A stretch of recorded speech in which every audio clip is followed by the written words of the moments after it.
Biso to recadra ba Charlie Prince parce que au moment où tout le monde a fait raza faible, bango bazo ko matisa faire à la première position ya koloba ke faire raza likolo fallait azanase. Vous comprenez?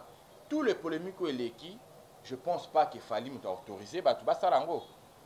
Parce que dans temps normal boy, fallait na kofi ba ko welani. Donc il fallait ça numéro 1, ça numéro 1 à génération naie. Ce qui kofi koloba ke na za pe numéro 1 ya génération ya kofi. La génération à Kofi, basin lo ba la te basa génération morote, ba wario ba réagissaka mbala moko facile, so ba wika likamba fali muta cité ka musu pas le ba on a ndenga mabete mbala moko na boye ko réagir. OK, dans la musique ce n'est pas comme ça, faut tolérer ces là. Les premiers PK KT mutazalaka les premiers tana ba classe net de tanga sur bima les premiers année kuna les premiers kuna faut qui taper les deuxièmes pour les premiers nous soir roya. Ça se passe comme ça dans la musique. Mutu moko tazalaka likolo te yesu kutu mwana na nzambe ayaka pe likolo mba kitisa kai mutu na ina se akweyaka la batu quand même musique eza nango ba millions de vues tenga na kama batu balaba oh ba millions de vues ba millions de vues eza na musique te soki musique ne beta ke beta to mona ba album susu wa eza na préparation et bimina no kutu te batu si ba zo na ba téléphone so yo yebisa so bimina plateforme na okekolanda kuna batu bazanga no na ba téléphone bokelanda no na ba plateforme non ezala ngoli kama ba vite ezali kama ke soko beta na yo ata mutu ato bimise loro na yo soki beta ka soki ba partager ou partager ou kuna partager oyo kanimbala moko c'est ça la musique pour na sera ba kala ba vie ezala rati ba vérité.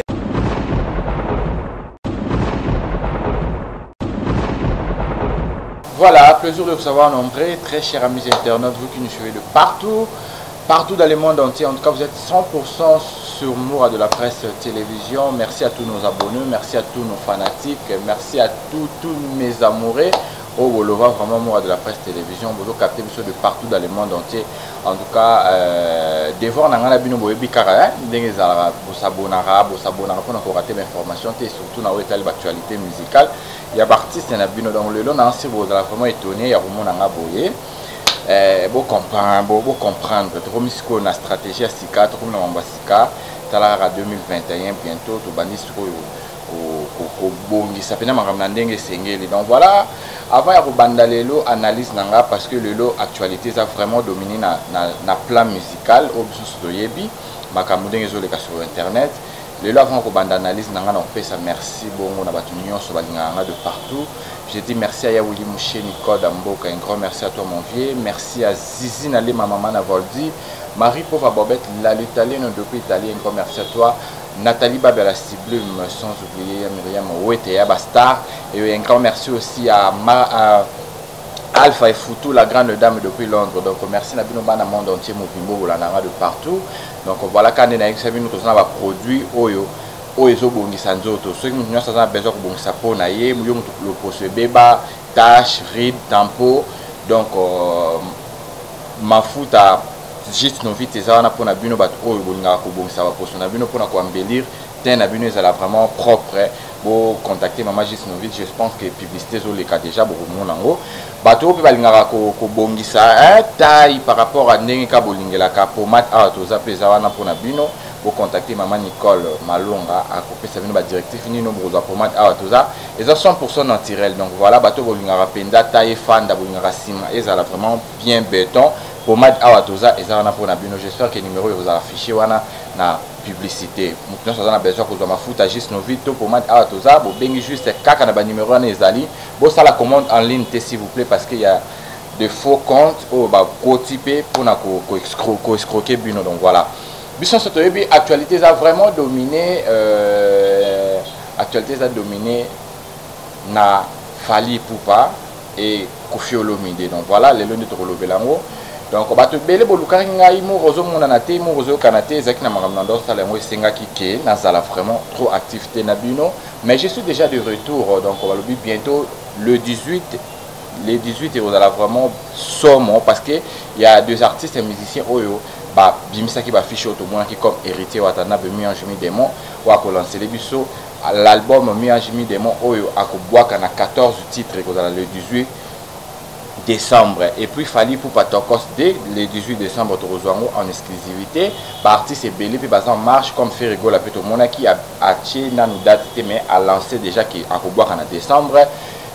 artiste nini susu baza tellement ébélé beaucoup découvrir bango à chaque fois donc voilà, je suis venu pour analyser dans cette histoire quand il y aura à boire et à manger car on est tous au monde bat bazolo loba trop koto yindi ba wario koto kune yindi ba fanatique à Kofi ba Kofiette donc tout le monde na ba fanatique au balinga la bonne musique ba salinde timo ko kota na distraction au moment où que tout le monde est actif, il y a que soutenir artistes naïe, tout le monde est actif, il y a que ça la promotion, il y a album nabino, il y a produit nabino, oyo, tu es na polémique qui a buzoba. Donc voilà, nako bandana ngambu ya ba warrior parce que moto musuzo pela nazo mona ba warrior mbazo pelisango, nako bandana ngambu nabino pe nako bandana ngambu bato ba fanda ki ko sala analyse na marambo oyo.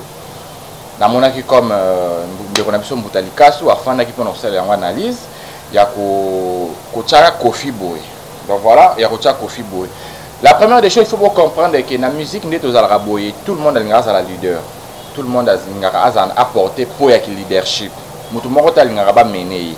Tout le monde a un le troisième, après le premier. Dans le salam la musique. Quel que soit moi, dans le monde musical, tout le monde a toujours qu'à jalouser. Tout le monde a toujours qu'à moutou. Jamais à l'ingaba. Sur ça, na relobé la boé. Nga la monité et le recours à la guerre ya Kofi na fali parce que tout le monde to yebi évolution o ezole ka Kofi. O ezole ka ya fali, to yebi évolution ezole ka ya Kofi. Ce qui fallait à cause de la numéro 1, ba fanatique bino bozana banda ko bebi ndenge bo jijaka makambo. Bebi ndenge bo zula makambo na bino. Bolanda analyse nga très bien, naza ni pour mutulelo, naza pe contre mututé. Donc voilà, entre les artistes, c'est l'analyse, donc naza pour mututé, na côté la pe mututé, na osa la analyse par nanga parce que nazu pe temps ya kolanda makambo bien fana les canaux télévision ya koloba. Nazu vraiment temps nanga pe ya ko analyser ndenge sengeli ndena fanda sikona loba.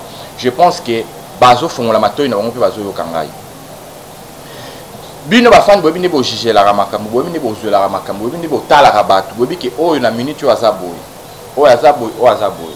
Ceux qui confient à la télévision pour nous le qui a mis bien les premiers à se surnommer tout le monde na bakombo azomi chawana c'est parce que ayebi boulot na ye on comprend les moutons ça sir na musala na ye mutu mo ta ko sa musala pa le baki ngana sa les chèques na ti fali les premiers et ça la maraté donc mutu so ko ta studio to azo ko ta ko abim album na ye abim sanze mo pour nous se ba fan na ye azo s'attendre que naza le premier toujours même na mode na biso ezala mutu mo ta linga muta le kaye mais en soi boye na biso il y a yo moko fan de lobby que non o azali kolo moko limango na télévision té pe ezana ba fan no pe ba ko juger que non par rapport à musala té ya azali kolo on comprend mais nanga na kolekate na lobake nazana se o alekinga na sala ngote c'est-à-dire na musique pe tambola ka bongo et loko so boma bino ba fan parce que nazo comprendre des systèmes nga sikamiko o ebi mikolo yo boza suna droit lobe artiste musuté parce que na minute yo ba artiste nyonso ba artiste na biso to sana droit lobe la bango ce comportement on a mon na ba wario bozo réagir mbalamment quand ceux qui boki ke mutalobe ndeti maka mususu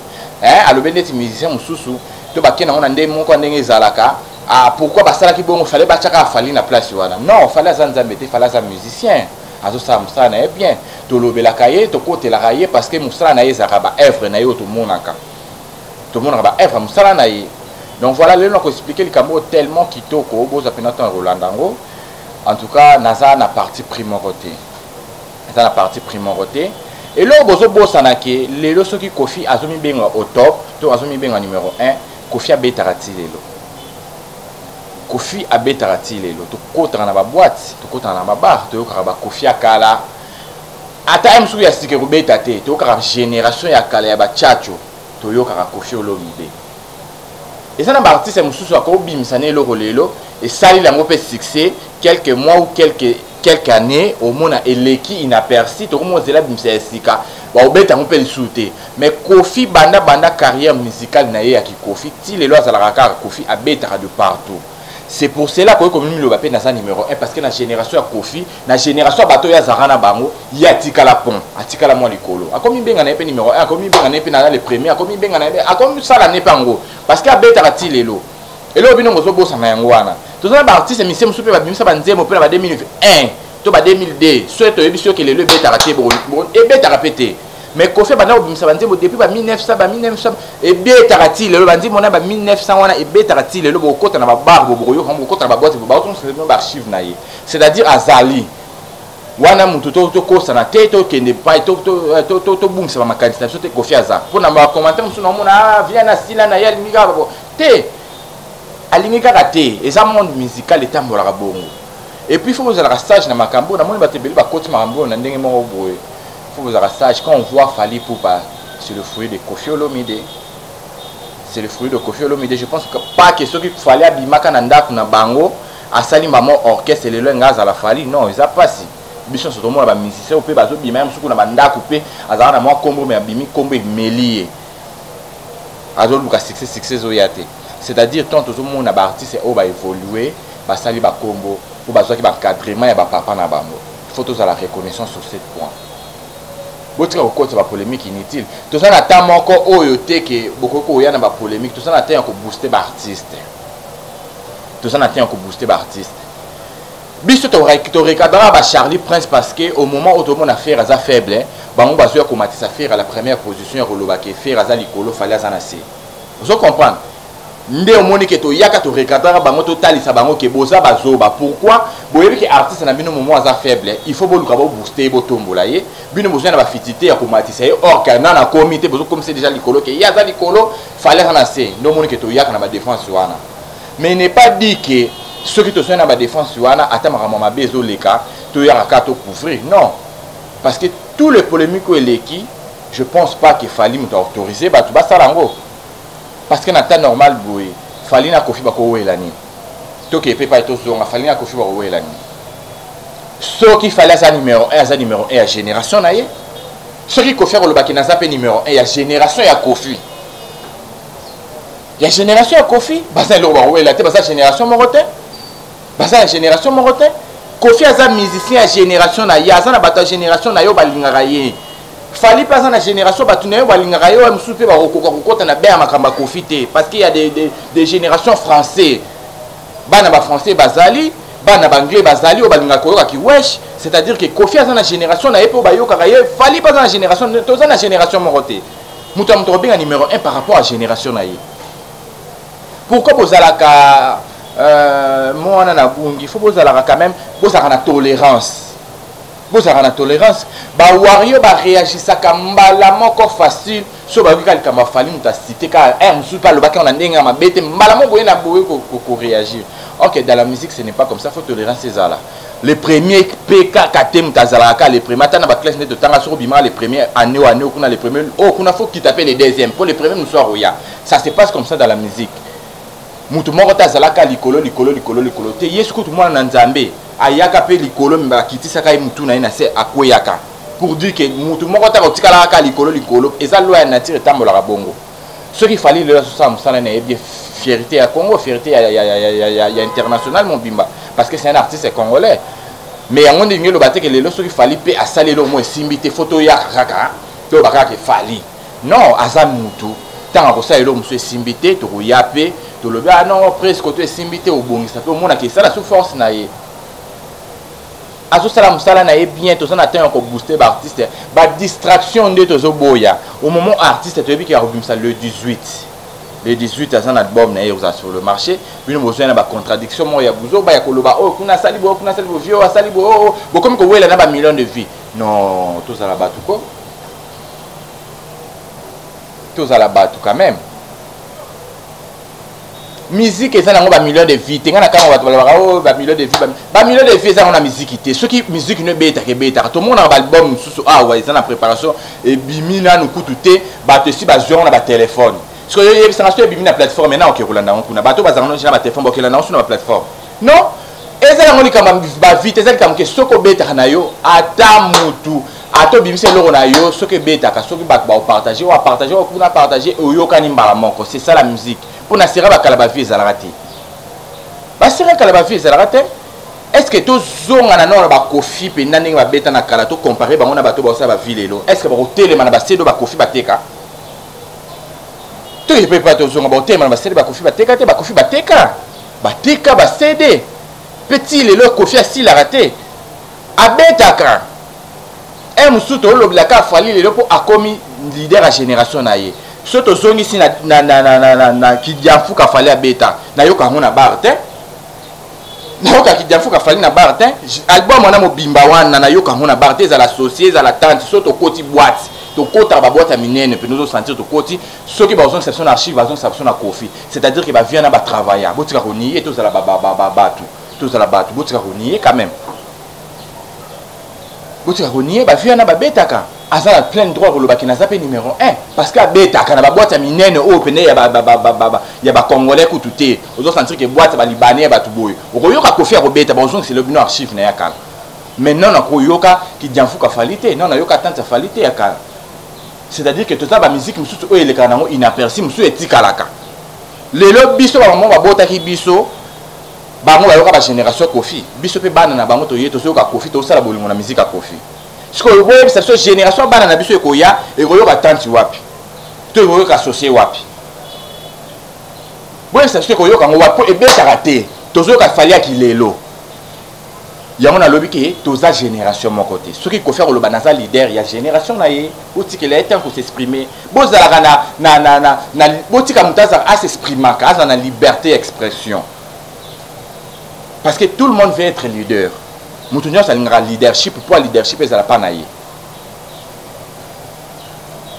toza na moment où soko za na besoin ko booster artiste na yo booster ye pour makambo évoluer monde des évoluer se développer tozo ke na monde na bino ba vinde ngolobelaka donc na monde na bino ba vie ngana yebi ke ba vie ça na mo loroté parce que bina filé abeti ki chasa mobimba awa na monde ba vie o akoti na YouTube te to ke pas tozo nga pour bino ko komisa makambo ke eza ba vie bina filé abeti monde te awa na monde te ki chasa mobimba awa bangola nyo so ba yoki bina filé ceux qui siko ezaka ba vie mais bina filé le fois ko matana ba 5 millions de vies parce que bina filé abeti ah non, on a mon mutoté, on a bien filete pour que l'album nous soit bien qu'on a dans 2018 et bien le 18. Bah mon Dieu, ça va un album dans marché té. Bien fila colonisé bango, mais le faut bien fila ça peine 5 millions de vues parce que a bêti. Mais si qu'on continue la chaîne au moins il aura 2 millions de vues pour dire que musique ça va vite, musique ça bêta. Botika ba comparaison ba vie wana té tout ça bezo ba artiste ba kena na mon kaliboso ba évoluer mais boye la rabiso makambo te ke o asala ki bo non musicien za mon côté na Congo fali pour patin tout ça ba musicien ebelé faut botika la ba on peut chance botika la ba on peut chance ba yo kabango tout ça ba musicien ebelé lele koma soko lobili kama musicien mususu kuna batombo ki pona nini olobaki bongo fallait kaka na fandi la kaka fali non fallait ça déjà muto sa musala na bien to ndima ye to pese be loge o eza ye to boakele yango to ndima na biso ye numéro 1 numéro 1 na zo coloniser ba musicien mboka mais botika pe ba mususu pe baza faible ba ya pe ba mata le bino bozo ni sabo boya ko lobake Kofi akomi Kofi a commis donc adversaire a fallu comme Kofi to fallu adversaire na comme Kofi to Kofi adversaire na comme fallu non besoin si Kofi na fallu ndeni to ba fallu na faire te to za pena ba réaliste pour ma mususu type bo ça bo am dire bo na conscience te na zo mona ba polémique ezo pela viembuta kuna lo ba boye mabe ba Kofi ba mabe ba tout ka boye mabe non Kofi a adversaire fallu te to ba adversaire fallu c'est faire et puis le bozo bo sananine wana za papa na ye papa ni ya musique si besoin rekota mangambo besoin autorisation pas nani pour Kofi wana za papa na ye quel que soit degré en problème makambo etali papa na mwana bato bakota rate bina filé et uti ko pela a wana Fabrigas bino momona bata bina filé baleki bazo finga Fabrigas to boyokaki bazo sala na ba droit de réponse pourquoi na ngam na bino za kambala mo moto peli faut bo pesa pe mankamsu bo kiti sango tchengo na seboniati na manda kunyoso to mona rapende nge tambolaka bo 5 papa et mon pas matisi mona mo atombole likolo sko so tali MC pe par rapport à pe makamobi ngape na simba kutu le mwana na me papa tie likolo et ça la marana ngoti bo sana mité mona ya rokita bo sana mité mona ya pio bo ka passe pour Kofi mi bengi double king oui double king ya génération na génération tchacho et le sur le marché, ce n'est pas du tout facile. Et au bon, depuis 1900 combien, allez le bêta rakaka. N'a pas si bien exemple à Moukié. Exemple à Moukié, ce bois batamaye, les footballs sont à analyser. On a ça l'analyse bête, tu as ça l'analyse à bazoba. Tu n'as vu que bien on va voir le boroton et l'anga, n'endenga ma bé à retomber. Mais ceux qui ont la conscience, besoin de temps, n'a vu qu'on réfléchir, bon le bac et maramnazo le banana raison parce que n'a pas contre-té, n'a pas pour moutouté. na kati ba artiste ana na ya roler na ndaka mutu, mais je fais que les analyses o eza correctes. Analyse eza correcte. Na yebisi bino kaka tchatcho ya Koffi Olomide betati lelo. Mais fallait abimisa ki dianfuka soki na 2000 soki combien awa. Et betarte. Pour dire que tu as une musique qui est lelo, ce qui est bête qui te remonte la wane bima, to kunju o mususu. Bon, la différence. Il y a ceux qui confient mi bengi double king, toi mi bengi légende, botika za légende. C'est un artiste musicien, za légende ko beta de 1900 combien ti lelo beta ka bon na blague. Et ça blague te, pe ozalaka na actualité. Ba Koffi baza ba vraiment boye photo félicitera bango. Po ba salam ya trop. Basala ya trop. Koffi azana nzema musozo yoka na kata chambre moko yoki obimisi na maya miso à l'occasion de rien. Oleli no kaka. Po oki ka nzembo. Basala vio beaucoup manquer ba respect na facilité te. Et loko ezozanga bino kaka kimia. Et ça likamusu boyoki bo banaliser na bino bo fani na bino kimia. Boyebi ke objectif na biso le 18 fallait so bimsande monaye photo booster pour par rapport à maramono et comme là faut ba vie mata. Pour l'international, bah mon award, n'engi ba obenga pour na trophée. Musa na mino bosala ngwana, boza en temps occupé ma soutien. Nga elo ngana kamo n'engi bo komisi Koffi adversaire a fali au moment où faire to yebinde adversaire ya fali. Bosali mabe. Vous déclassez guerre wana comment? OK, biso to yebiki wana papa na ye o mwana na ye. Yango moni ke bozo za na valeur papa musicien te. Parce que Marambo est mati pe na ba journaliste ba mati c'est moi qui zongi vous na ba valeur te. Au moment artiste azobim c'est le 18 au mokil mo mezo zele yoka. Non enfant de la Marambo na te na le kaka pour na sala la promotion na ye na ba la sabino ba sala neni ba sala neni ba sala ndeni ngana yo enfant de buzoba pourquoi? Yango moni que na fan externe no na kimia on a tout temps pour réfléchir. Na bi non na le kana pe ça peut mon point de vue na pas na éclairer opinion ba téléspectateurs ba fanatique ba landa biso. Donc on a sali mise au point.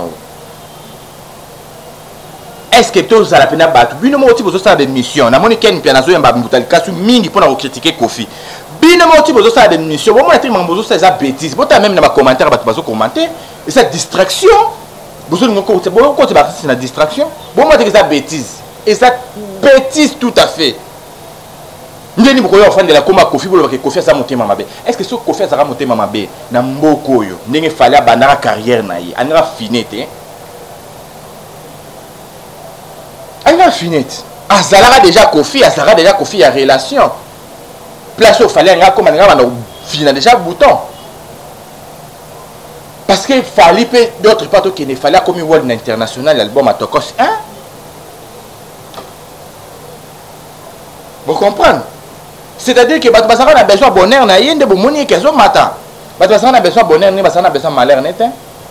Si basana a besoin de malheur, ni mais mon mona que alnga zapi fali est musus que alekara. Pourquoi fali na télévision na loba mabe viramboté. Bon ça a fait analyse wana. Pourquoi fali na télévision non alekate aloba mabe viram. Combien de fois babé bana? Combien de fois babé bana? Oh musu biso na bino peto yebite mais babé bana. Pourquoi fali no alekate pour loba ke vient na zafo? Tous les ministères balongona la quartier là non na yoka ministère lo mabe profiter na éviter son à se contredire puis no ba ko landanga mais to mona ba musicien balongona ba orchestre msune baloba ke ba folle ba leader na mo bazaki mabe non na yoka ministère quartier là te moko alongwa lobi ke Koffi aza mabe asala ba sala non na yoka te mais ba musicien ba orchestre msuto yoka ne baloba alors botia kimia botia pe Bochapi ngelo wazo kam sangande bo komisi fali nzambe aza musicien toko betele maboko toko pese beloge parce que ça musale ne bien mais bocha ete ke nzambe plafond mutu muso aza droit ko lobelo te so mutu muso alobi kam na munoko ne moko et comme les problèmes pourquoi ko loba kaza numéro 1 pourquoi ko loba oh mais alobi na munoko na ya alobi na munoko fali te alobi na munoko na ye vous avez la tolérance, vous avez le comme vous tikier, pourtant on peut le bon pour analyser, oui, à ça fait une raison parce qu'il y a leader génération naïe, à numéro 1 génération naïe. S'il ne fallait pas aussi la génération naïe. Vous pensez que tout le monde bazar na nyoso ka linga falite et ça va tout balinga faire, il y a des fanatiques de faire. Au pays, il y a pas fali, am so yoka ne pe falite. Mais tu as la tolérance. Sur le yoka fali, au yoka fali, sur le yoka faire, au yoka faire. Sur le yoka Koffi, au yoka Koffi. On s'en fout, mutam tazana ndengeni azo lingela mutunaye. basala la mokilité pour balingaka mutu moko non basala la mokilité pour balingaka mutu moko to boya rande siko banda bato o bayaka konier musala mutu ndeti fala zo sa musane bien boto moni banti valeur mo bale l'équipe ba fali pour na kufinga fali pour le bamba ba fali wane to boyaka mais ton mutu sa musana bien to encourager to féliciter to pese beloge. Est-ce que mamna lobe est-ce que vous comprendre vous êtes en comprendre mutu na mutazo sa musala na ye mutu na mutazo sa musala na ye au moment où to ça la temps ko booster ba artiste botika ba polémique inutile na place pour faire la polémique ka koloba bo fandeli to considère ozo bima sur les 18 bo fandeli on ni kolobela ti bo ni kolobela bo décortiquer ezana combien de titres na kati ezande nini bazo préparer on de nini ezala bien pour na bonheur artiste na place bo fandeli na ba polémique ka bozo kota bona ba polémique ka bozo ba o ba mbali mutu na makolote pour na moni Kofi sika fa na émission te pour na déclencher guerre na Fali na moni sika Fali fa na émission te pour na déclencher guerre na Kofi na sala ngote pour dire que bino ba to bozo sala ngoso na bozo ba bozo inconscient. Yo kanisi so qui penda guerre ezali fallait on a déclencher guerre na Kofi to Kofi on a déclencher guerre na Fali pour muto ça ngofo za la zo ba pose la bête pendant ça ma bongo tant que ba artiste wana ba pesi bino action na te pourquoi bino bo sala en tout cas makamngolo ba tellement c'est belé to kumbala na ngonga télévision za katango bino yebi en tout cas or to reporter nga rigueur je m'en fous na bino na loba ki déjà ndeti nga na minute yo naza au milieu du village naza pour un artiste moroté so na moni mabe na koleka na loba so na moni ke e lo mabe na koloba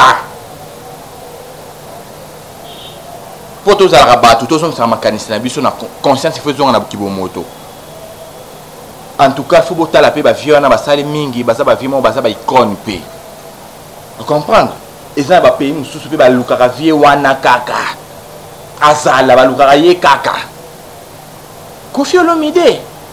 Ah! Vous amitez ma malamu. S'il vous plaît. Vous amitez ma malamu. Aza Kofi. Alin Zanzate. Azalin Zanzate Aza Kofi. Aza pe na plein droit ya komi lobele, ya komi surnommé, ya komi bamba beloge nenga lingeli. Alin Zanzate. Donc voilà, merci na bona bana mon entier na rozonga na koloba lisusu kuma ba koloba tellement ezala rakutuka si la raté na rozwa pima temps nga ya ko expliquer bino suma ra mebele bon mais ça na mingi na mi démon et kozala bon le 18 décembre na ba plateforme nyo sur téléchargement en tout cas ba spiritas ba watalove ba watashu ba tuno ba nga wata le wataker bozo atana bino ya ko booster ba artiste bozo atana bino ya ko booster artiste na bino akende de l'avant akende liboso ba distraction na inutile ezana musuna tina morote ya kokota ba polémique mo inutile au moment bino bokota ba polémique fali kuna zo comme millionnaire Kofi kuna comme millionnaire ba vie zo mata allez zo fan de la polémique abuzo ba so batenda ndako na musu mukolo mo po lieteuse de la code ya po ba osombe blo andako to somba blo bana no balia alo continue ba polémique au mona Kofi lelo zo la nzalate mona fali kuna oyebi te azo lia ko be fana journée yo contre la polémique abuzo ba non en tout cas vous attendez repousser par artiste na bino ça bien beau c'est le 18 décembre avec Héritier Wata mi ange mi démon deux face à ba ange face à ba démon trouver ba artiste abomi c'est libiso je pense que ça la plaisir pour ça la plaisir na ba fanatique non sur la bonne musique vous avez tokos de fali pour pas et vous allez déjà sur le marché comme Kolango to ka ba artiste va préparer les biso et comment le quoi guerre ceux qui Kofi a tiré les 18 euros vient dans sa montée mama mais pourquoi tu les 18 bon les 18 euros ça ya fali et moko mukoni bo mona na calendrier ba komi que les 18 eza etika ka ya fali donc mutu musa za droit poster le roté to mutu musa za droit yo sa date na été oh donc voilà tout le monde na suka merci na bino nyonso to kutana la prochaine en tout cas na roya bye Ma vérité.